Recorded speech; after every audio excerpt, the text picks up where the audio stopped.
ये एग्जांपल करते हैं। कोई स्ट्रिंग है जिसको एक ब्लॉक मास m का इसको खींच रहा है ना, पुली के थ्रू। अच्छा, स्ट्रिंग रेजोनेट करती है किसी ट्यूनिंग फॉर्क से थर्ड हार्मोनिक पे, ठीक है। अच्छा, फिर उसके बाद में इस मास को हमने एक लिक्विड में डिप कर दिया और लिक्विड की डेंसिटी दे रखी है। तो सपोज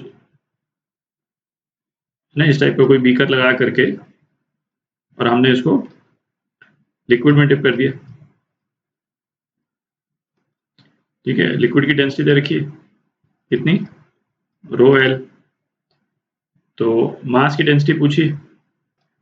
अच्छा, स्ट्रिंग में जो स्टैंडिंग वेव जो बनेगी उसका यहाँ पे और यहाँ पे तो नोड होगा। तो पहले केस में तो थर्ड हार्मोनिक बना देते हैं अपन,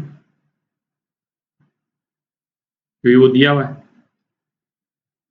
ये थर्ड हार्मोनिक की स्टैंडिंग वेव हो गई, है ना। 3 लूप बनेंगे और एक लूप की विड्थ कितनी है, λ/2, ठीक है।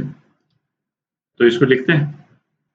तो जनरल इक्वेशन क्या होती है, लेंथ ऑफ स्ट्रिंग और nth हार्मोनिक की n इंटू λ/2 जो है वो l के बराबर होता है, ठीक है।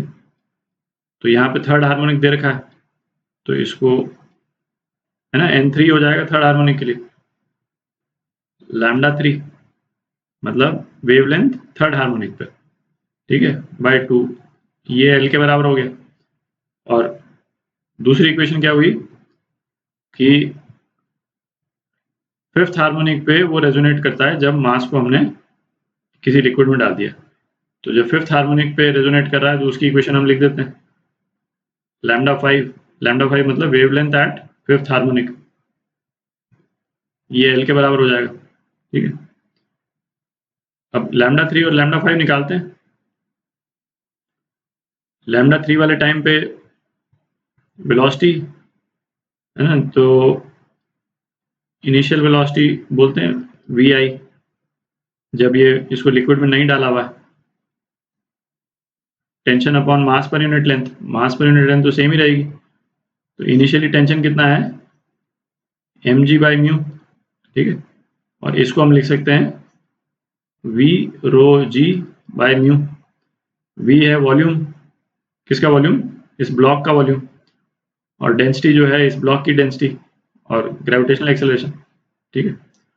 और फाइनल वेलोसिटी क्या होगी स्ट्रिंग में, टेंशन फाइनल अपॉन म्यू। तो टेंशन फाइनल कितना हो जाएगा, mg minus buoyant force, buoyant force कितना हो जाएगा, v rho of liquid into g upon mu, ठीक है।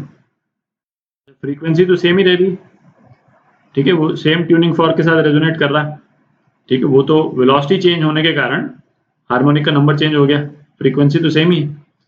तो सपोज ट्यूनिंग फॉर्क की फ्रीक्वेंसी f थी, तो इनिशियल वेलोसिटी पे थर्ड हार्मोनिक है मतलब λ3, और ये किसके बराबर हो जाएगा, फाइनल वेलोसिटी, इसमें फिफ्थ हार्मोनिक है, ठीक है। तो इस टाइप से अपन लिख सकते हैं इसको।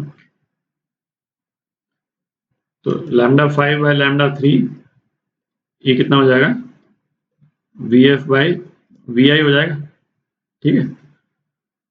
तो अब इन दोनों इक्वेशन को इक्वेट कर देते हैं। ये भी l के बराबर है, ये भी l के बराबर, ठीक है।